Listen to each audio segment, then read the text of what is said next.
Well, hello, Mr. Burmese. Oh, hello, Stevie. And what a beautiful hello it is. And by hello, I mean the crack of dawn. It's 9 o'clock. You're such a musician. Might as well be before dawn. 3 o'clock in the morning, I'd be wide awake. Well, we had to do this morning because of weekend plans. So I thank you very much for getting up so that we could do this. We could do our rundown, our Rhapsody rundown. Our Subspace Rhapsody sunrise rundown. Yes. Well, yes, I hope it's sunrise for listeners wherever they are as they hear this and they see the sun cresting over the mountains and they hear the singing of meadowlarks. Meadowlarks? Sure. Is that a bird? I don't know. And the dew is still on the grass, and everything is beautiful. And I hope that's the case, as it is here in Brooklyn. I guess we should start the show. Yeah. I'm just gonna stub my toe and start the show. Let's do it. Set Phasers, a highly illogical Star Trek podcast.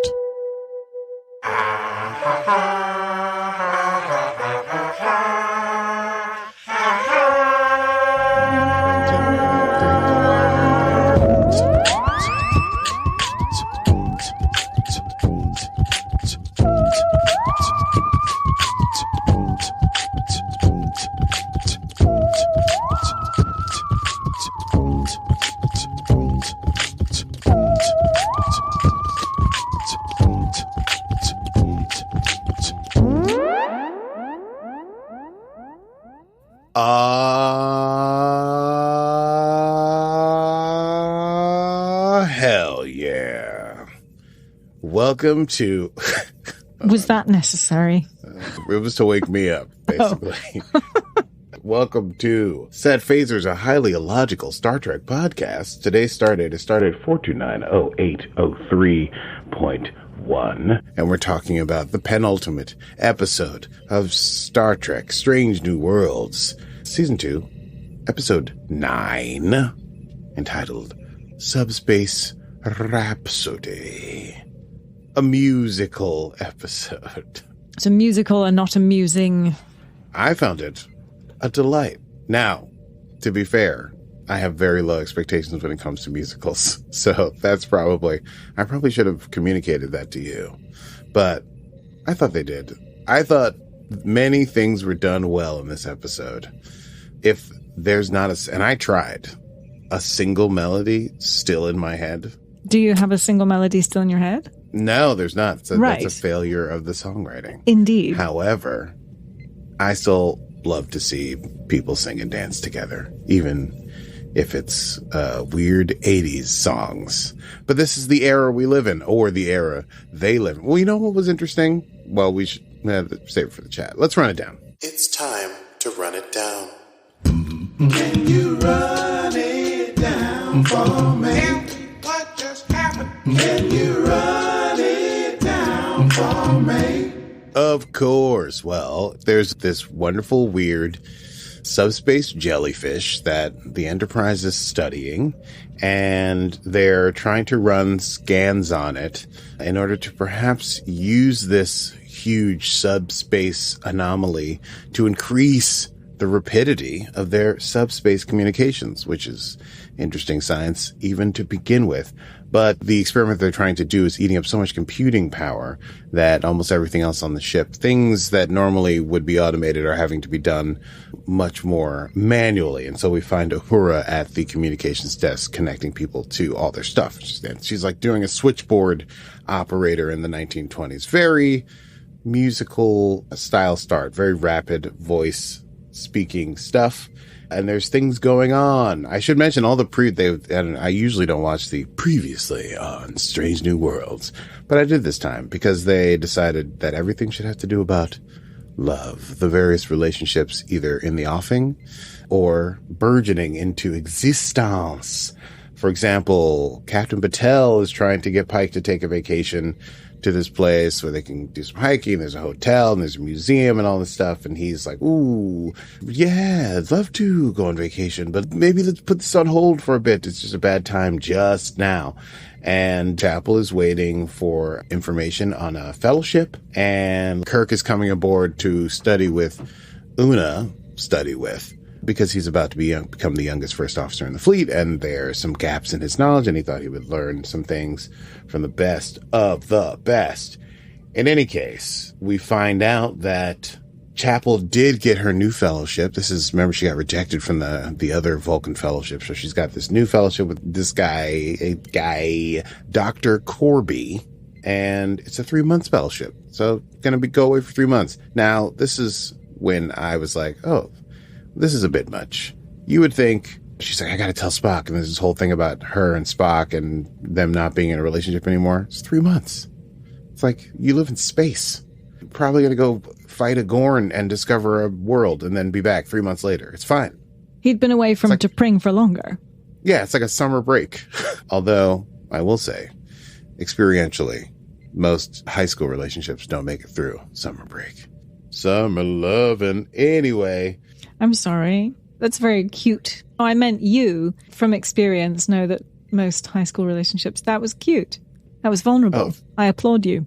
Thank you. It's only been 30 years. There are 20 years since high school. I could finally talk. Now it can be told. High school relationships, unstable. As unstable as this wormhole we're talking about. Spock and Uhura are trying to use this wormhole to communicate with other ships in the fleet, and they're having failure after failure. I think 13 attempts. But they're explaining to Pelia why this is so important, because they're like, listen, it takes weeks now to send a message across the quadrant. Imagine if it could happen instantaneously through this subspace rift. But nothing seems to be working. And Pelia suggests, why don't they send music through? Because of the fundamental harmonics. Perhaps it's a different kind of environment in there, and the fundamental harmonics would work better going through this environment. And so Nyota picks a song, Cole Porter's Anything Goes, from the Great American Songbook. And they send it into the subspace fold, and there's a huge reaction, and then there's a wave that moves through the ship. You know what it do. People start to feel a little strange, but nothing is absolutely out of control. Pike goes to the bridge to ask Mitchell what just hit them, and they check in with the teams around the ship, and Uhura and Spock are engineering, and when Uhura says, Spock, what's your update? Spock immediately starts singing.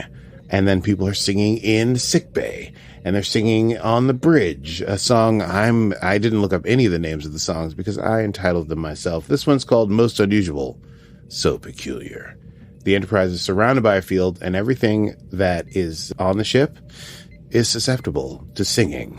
Thus, we hit the credits, Glee Club version of the credits, lots of bum-ba-da-bum-bum-bum-bum-bum-bum-bum. And also, in the interest of more vulnerability, yeah, I've been in Glee Clubs. What do you want from me? What I want is a video. You'll never get it. We discussed this. That is what I want. No, I'm vulnerable enough to talk about it, but not to have it out there in the world. Are you mad? I'm not mad. I just think it would be sweet and endearing. No, it would be mortifying and embarrassing. Yeah, that's right. I was once in a group that didn't have a name, and then everyone in the group except me decided we would call it Acapella.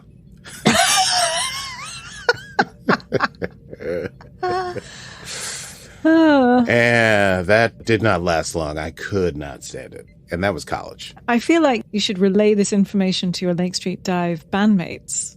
You know what? I don't know why I told you. I forgot that this goes out to an audience. I thought this was just a conversation. And I can make clips.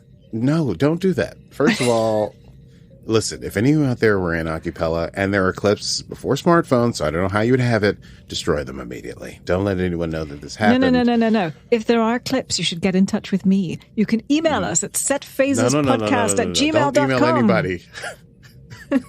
It's so unnecessary. Don't do it. Where was I? Please don't distract me with mortifying memories of my past that I will now continue to share.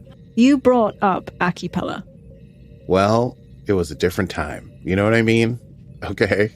It was the George W. Bush era. And we had to do what we had to do to stay in the fight, to stay joyful. And if that means singing a cappella songs and letting people name the group after you, I did what I had to do.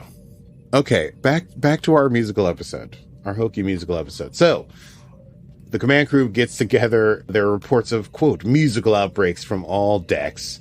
The song that they sent into the field created a quantum uncertainty field, which now has created a new reality, a musical reality, and Enterprise is tethered to said field. It's kind of like the ting, I know there's a word for it, on a zipper.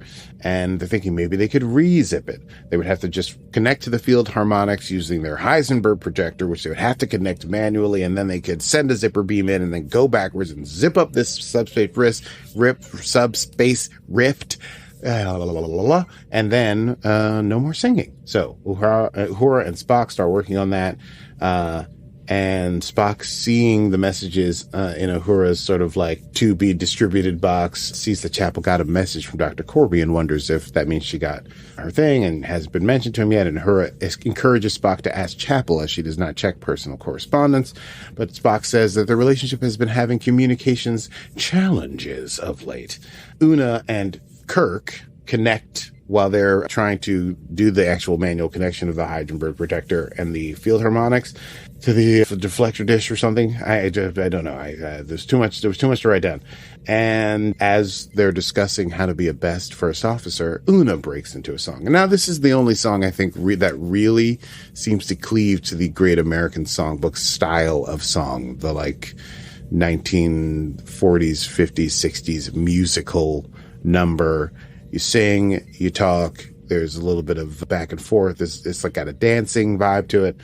I very much enjoyed this. And I think, although I know already in advance, although I know that Stevie may not have enjoyed the music in this episode, I think if they had cleaved to a more classical musical thing like this first number here, it might have been a more fun. There would have been more dancing and it would have been more interactive instead of going for the modern sort of pop musical. But I don't know if you think that. If any of the music had been catchier, better written, fine. I just felt they swung for the fences and missed. Well, I didn't even look up who wrote the music because, listen, they're not going to win a Tony. But it was a cute song, and it's all about letting go of having a more hands-on approach with your crew and to connect to your truth. And so they're singing and dancing, and La'an witnesses this, and La'an has her own axe to bear regarding this. She sings a much more modern, more of a Wicked style Broadway song. And I'm sorry if I'm going to just keep whipping out Broadway references, but singing a song, I guess we could call this one Flying Blind. How would that feel? And this one, straight up early aughts pop musical tune. A lot of high notes, a lot of belting, very Moulin Rouge, if you ask me. But basically, she's just envisioning what would happen if she let everything go and was in this relationship with Kirk. And she's like, can I do it? I can't do it. Can I do it? I can't do it. And that's where La'an is at. But then she realizes after singing that song that when people sing, they're sharing their innermost feelings and thoughts. She relays this to Pike as this could be a security threat. He's like, ooh, I hope that's not a bad thing that actually does happen. So they attempt to close the fold. The Kirks are working together. The rift starts to close. Things seem like they could be fine, but then there's a huge energy surge again. They get an incoming hail from the Cayuga, Captain Battel's ship. Battel's like, we should have a conversation in private, but they can't get themselves into private, and they immediately start singing about this vacation thing and their frustration with their relationship. And Pike admits that he lied. He doesn't want to do this vacation. And he falls down on his knees singing, and La'an, realizing what's going on, cuts off the communication so that they stop singing. And they realize that the improbability field has expanded across the subspace network. I can't say subspace. The improbability field, I'll have to do diction is done with the tip of the tongue and the teeth. A little Moses supposes his toes are roses. That's from Singing in the Rain. The improbability field has expanded across the subspace network to the entire fleet. And at least 12 ships also have outbursts of singing. And Uhura realizes, we're following the rules of musicals. When, in the course of one's life, the emotions get too intense, you have to sing. That's what happens. So Pike suggests blowing up the subspace fold with a photon torpedo. Spock says it's not a terrible idea. They would just have to test it. La'an suggests isolating some subatomic particles from said field in order to test. Una says it would have to be a cross-targeting job in order to get things out of the field, a two-person job, which Kirk says, hey, you got two people right here. La'an tries to refuse the assignment. She talks to Una, and Una sings a song, the one I liked the least. And yet, I still thought it was okay, about not keeping a secret. This one was very wickedy to me. There was a lot of, I should have Googled who wrote it, because this had very much the Wicked vibe. All of the songs were written by Letters to Cleo's Kay Hanley and Tom Pulse. Well. They did a remarkably... mediocre job? I was going to say unremarkable. Oh, fair. In order to be clever. A remarkably unremarkable job. But sure, mediocre does work. So Una basically encourages La'an, hey, listen, I wish I wasn't so good at keeping secrets. I've been doing it my whole life, trying something new. You should maybe not become so good at keeping secrets either. Instead of dancing, they float in the air for a bit. That didn't really impress me. La'an and Kirk, they work together. They get the particles. They send them to Spock in engineering. And just as La'an is about to confess, there is an explosion in engineering. Apparently, blowing it up ain't gonna work. If they do try to blow it up, the explosion would be amplified by the subspace rift, and it would destroy all the ships that are connected to the subspace rift. And as that happens, the Klingons have also been hit because the rift is on the edge of Klingon space. Thus, they are contacted by General Garkog, who's super upset, and he's saying the Klingons are coming to fire on the fold because it is the source of their embarrassment, and they have 2 hours till they get there, and the Klingons thereafter refuse hails. So they know that if they hit the field, they'll destroy all the ships in the Federation and half the ships in the Klingon Empire. They're looking for a tactical strategy with the Klingons to maybe stop them from firing, and also Pike asks Uhura and Spock to figure out what can be done before the Klingons arrive so that they don't have to face this doomsday. Spock suggests studying the songs and the frequencies they make and may be able to analyze and find patterns that can break the improbability. So they need to start a song. Well, fortunately, they walk into the lounge and they find Chapel and Ortegas and Sam Kirk toasting. Spock realizes that they must be toasting Chapel's fellowship. He wonders, hey, why didn't you tell me about the fellowship that you have? This obviously initiates the song because the emotions are out of control. Uhura starts scanning, but she also starts singing and dancing, and Chapel sings about how happy she is that she's getting the fellowship, how hard she's worked. There's a big dance number in the lounge. It's freedom and I like it. It's probably the name of the song. She says in the lyrics, if I need to leave you, I won't fight it. I'm ready. And Spock, at the end of this tune, departs without a word. Kirk and La'an are working on a battle plan, and they seem to be coming up with some good strategies. And then Kirk wonders what it was that La'an was going to mention earlier before. And then Kirk wonders what it was La'an was going to mention before there was an explosion in engineering. So La'an tells him all about the other timeline, breaking all the temporal rules, but basically just to say that, hey, there was a person there who didn't know about Noonien Singh and didn't know that, like, that was a whole thing and could see her for herself, and she liked the way she was seen there. And Kirk's like, well, do you like how I'm seen or whatever? I see you. And she was like, yeah, that's also nice too.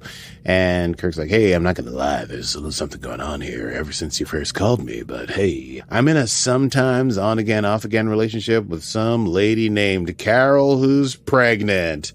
That only means something if you're in the whole canon and you know that Carol's son is the one who gets killed by Klingons in Star Trek 3.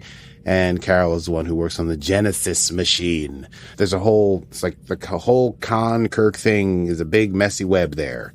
So she's a scientist on Starbase 1. Yes, Wrath of Khan. And she's pregnant. Yes, James's son.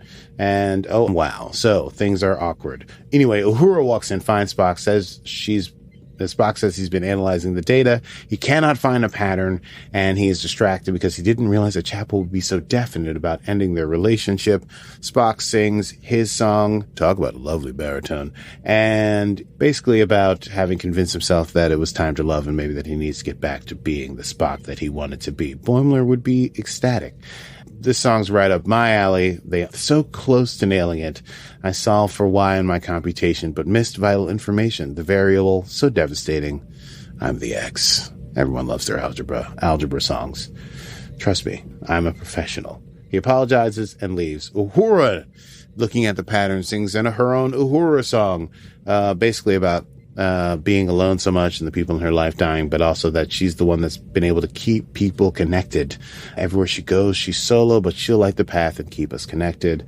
She hears everyone's voice calling her name, as she did at the beginning of the episode. She strengthens the ties that bind, which is literally what the communication officer does. So no one has to be alone.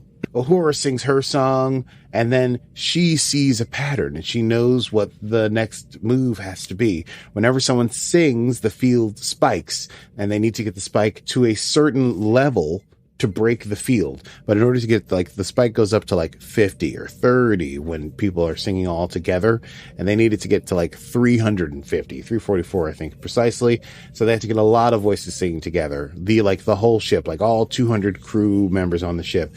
And Pike's like, well, that sounds like a job for the comms officer. And so inspire everyone to sing. Pike addresses the crew. He says, follow one voice, the voice of the Enterprise, Ensign Uhura. Uhura begins the big cast number. There's crew people dancing in the halls. Spock singing, even though he says he won't miss it. The refrain is, we all work together. We all work better. All together. We overcome our obstacles as one. Strange moment that I found truly strange, the choice to choreograph M'Benga and Chapel just skipping through the med bay. They need more voices. They hail the Klingons. Weird moment where the Klingons are basically a boy band, which makes sense given the Klingons' outfits. Described by a close friend of mine as a cheap laugh, but I laughed about it twice. I watched it twice, and I laughed twice. So, the Enterprise and the 3 Klingon ships are all singing together, and they get to the crew of the Enterprise, which really, honestly, as an analysis of musicals, that is the opening number. You want to open a big musical, that's your Oklahoma. What they ended with is the cast number. Anyway, it doesn't matter to me. And they managed to blow up the subspace rift with their beautiful Bon Hamian singing. And so, Pike asks her to hail the Klingons to mend some fences. Una checks in with La'an. La'an is glad she took the chance and didn't keep the secret, and maybe they should do that more often. They toast to that. Pike and Batel have dinner, and Pike admits that the vacation sounded awful, but he wanted something quieter. There's good news and bad news, Batel says, because she has a priority 1 mission, so they have time to plan. I wonder if that's a throw to the season finale. And there'll be no camping, she says, though, unless it comes with room service. Uhura does a wrap-up doing her personal log. The Federation has gotten back to normal. Spock smoothed things over with the Klingons by engaging in some blood wine diplomacy, which he learned in episode 1 of season 2. And Pike has Uhura share info with non-Federation ships about this situation so that everyone knows. And Uhura hums, but it's just because there's a song in her head. Pike gives a look. And here endeth episode 9 of season 2 of Star Trek Strange New Worlds, Subspace Rhapsody. Subspace Rhapsody. Let's chat about that. I say, darling, let's do a quick chat about that. Yes, let's do. I didn't like it. I understand that. I'm so sorry for you. I know. I wish that it wasn't so painful. I am able to disregard bad, mediocre songwriting. So I had a great time. Yeah, I've never disliked an episode of Strange New World as much as this. I've rarely not enjoyed Star Trek episodes as much as this. This was quite something. I thought it moved their emotional plots along. I wrote down, it's a clever device, even though it may not have been executed well, that there's all these hidden things in subtext that have been going on this season to have a musical, because in musicals, people cannot have subtext. They have to sing it. That becomes the loudest part of any character's roles.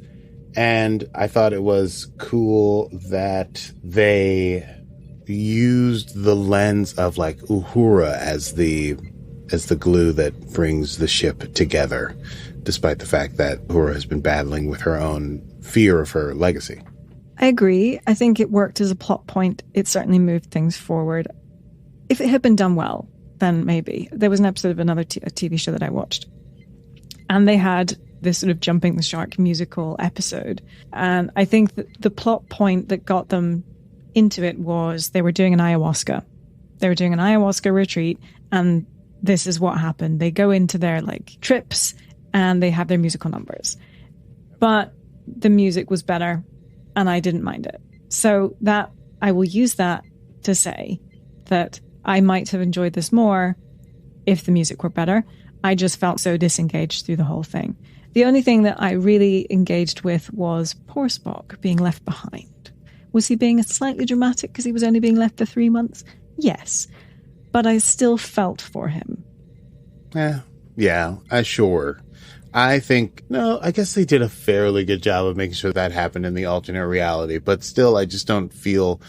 That was for me being like, I was like, okay, well, this is a musical. So in musicals, you don't really need... People are like, you're leaving for a week? I'll sing a song about how I'll miss you. So then I was like, okay, because normally Spock would be like, okay, 3 months. Well, okay, it's May. I'll see you in September. Can't wait. We can write to each other and talk to each other over our future Zoom, which is pretty awesome. But yes, it's the fact that they felt they needed to end their relationship because of this 3-month fellowship is a bit dramatic on the part of the writers. And Nurse Chapel, I felt she was a little bit harsh. She didn't really seem to care that Spock was hurt and upset. Oh, well, my heart broke. Well, I'm glad you had a moment of pathos in this otherwise pathetic episode for you. I like seeing actors having to sing and dance, even if it looks like it's hard. And it did look, in some of these instances, like they were like, holy shit, I have to sing and dance right now, including our beautiful lead, Anson Mount, who seemed to be like, what the fuck is this shit? There were certainly a couple who didn't look as comfortable. Yeah, they're like, we're singing, and I'm more of a dramatic actor, actually, and not, don't do frivolous step touch singing. But, hey, like you say, they swung for the fences. This is one of those episodes that maybe when you're doing a rewatch of the whole series, you skip. But it'll be one that I scrub through till I get to the Spock song, which maybe I'll transcribe in all the free time I have to transcribe songs these days. Because I think they were onto something, and here's the other thing. The truth is, I feel like I could fix it. I could fix every song in this episode. I'm like, if they had just not forced rhymes here, if they had changed these chords, there was like a leitmotif they tried to bring throughout most of the songs and then bring into a beautiful denouement at the end, but they didn't underscore it enough, and they changed it so often that it didn't really make sense and didn't really deliver on the finale. So yeah, I just had feelings that I was like, man, if you just do a little editing here, a little editing there. But hey, I'm just a songwriter from New York. What do I know? I think nobody you know called me for the musical episode, as I've been begging them to.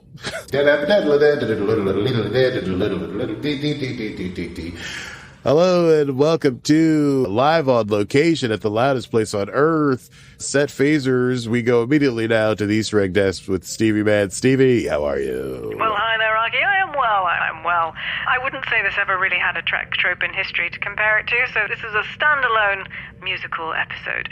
First Easter egg of the episode, triple the speed of subspace communications. Uhura and Spock are pumped about finding a naturally occurring subspace fold because they think it can speed up current subspace radios. A small tip of the hat to the idea that in the original series, the Enterprise was very often out of communications range of Starfleet Command, meaning that Kirk had to make decisions by himself. And in the Next Generation era, it was far more common for Picard to have real-time conversations via subspace with his superiors. And more broadly, the idea of subspace goes back to TOS and refers simply to a part of space that is separate and apart from normal space. Technically speaking, warp speed happens in subspace, but faster than light communications are also sent through subspace. And in Discovery Season 3, we learn that the Gorn destroyed parts of subspace prior to the 32nd century. And later in the episode, Spock says, with our current relay network, it takes weeks to send a message across the quadrant, which is pretty much still the case in TOS, which is in the future of Strange New Worlds. That was a lot. Wow, I forgot that the Gorn Discovery Season 3 blew up subspace. I forgot about that. Good pull. Interesting. Good pull. Yes. Uhura as a switchboard operator was quite fun.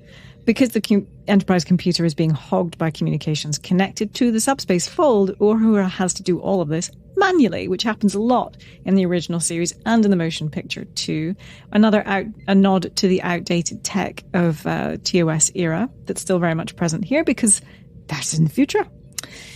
Oh, Roger Corby. The description that Mbenga gives Roger Corby as the Louis Pasteur of archaeological medicine. You may remember that Spock uses this exact characterization of Dr. Corby in the episode of TOS what are little girls made of? And obviously, we know that Dr. Corby will eventually become Christine Chappell's fiancé before he disappears. Yeah. Mm-hmm.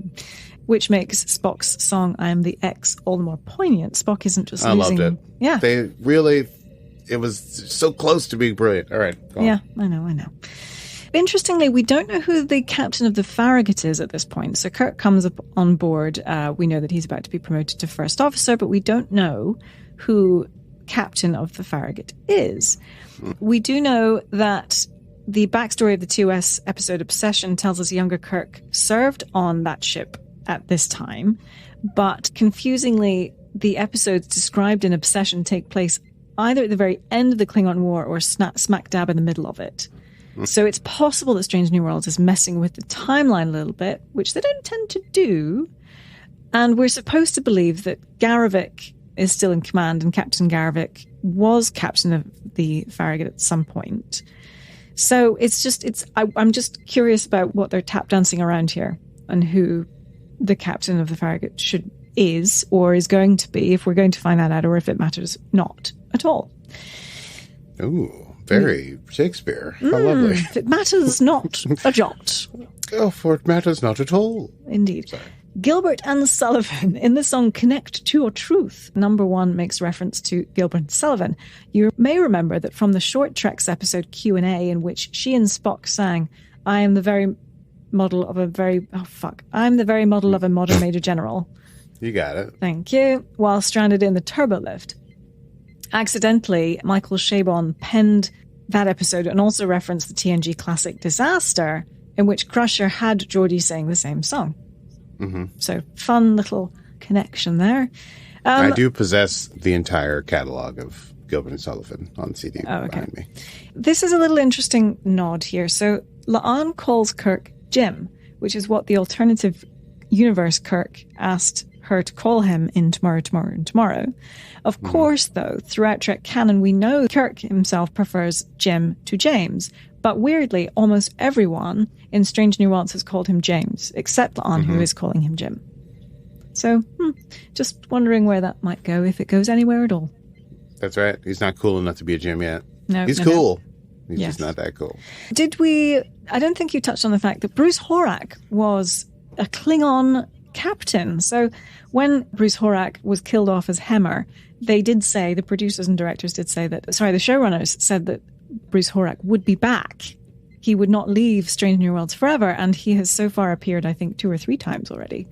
So, but this time for the first time as a Klingon, which was that was what I would say was possibly my favourite moment. La'an had a couple of good lines. We talked about Carol Marcus, a big nod to The Wrath of Khan there. I'm not going to labour that point. Big feelings. The idea that Spock has emotions that are more intense than regular human emotions, established way back in TOS episodes like The Naked Time, Amok Time, and All Our Yesterdays. But the fact that Spock says, I feel things differently, bigger, is 100% a huge part of his entire arc in the classic film, starting with the motion picture when he fails to purge all of his emotions in the Kolinar. And interestingly, you could say that in a sense, this episode also sets up The Naked Time. Because Chapel is breaking things off with Spock, this in theory could lead Spock to be colder with her when she returns to the Enterprise in the time of the original series. Indeed, to be more composed and more Vulcan-like when she returns. Indeed. Yes. Well, okay, that was it from me here on the String Desk. It is back to you in the studio. Thank you very much. We go now to Quotable moments. Listen, it's all flippin' musical, so there's quotes for days, but I picked 3. I thought Spock's line, I see her logic, and yet I am hurt. I am left behind. Let that be a mantra for us all. This all makes me so uncomfortable. I want to let go and be vulnerable. This is I don't have an ulterior motive here. I'm not hoping that they call me for their next musical thing, but I could have made that rhyme work better. But I liked the gist of it. And, that's really it, actually. I liked that Pike tells him, like, you got to find new data. You're applying old rules to a new reality, which I thought is just a good thing a good Pike style thing to say. It's like, solve this problem. I don't know exactly how, but I'll tell you the basic directive is new reality. You need a new plan to do it. I have two. Give me. All right. They're both La'an. Great. They're in the ready room and they're discussing what's happening. And La'an says reports of musical outbursts have come in from all decks. Musical outbursts. Love that. That's how La'an would think of them, yes. Yeah, and when they were discussing the problem, she said, more improbability or will we just suddenly poof into bunnies? I just thought she delivered those two lines so wonderfully.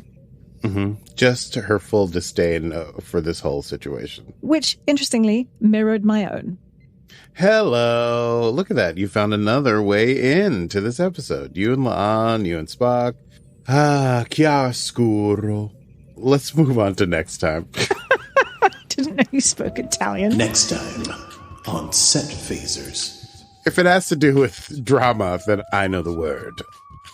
Next time on Set Phasers, we'll be discussing the final episode. Finale. The final episode. The finale. It is entitled The Hegemony, which sounds terrifying. You think Thorn? I wasn't sure if it was the hegemony. Like matrimony. I think it's common to say hegemony. I don't even know what the word is. I thought it was made up. I thought it was a Trek made up word.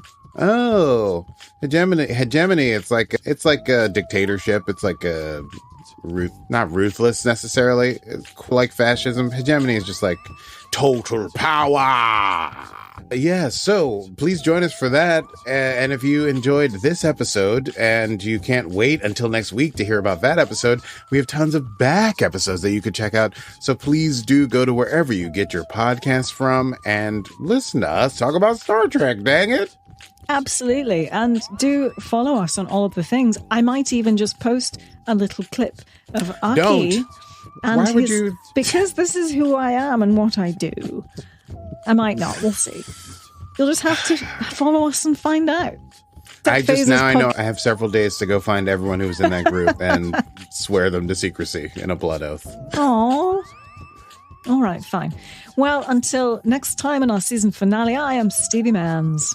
And I doubt we will be bunnies, but we may not be done with singing. And this has been Set Phasers, a highly illogical Star Trek podcast. Computer. End program. Oh, you can't see them. They're on screen. Okay. Oh, my God.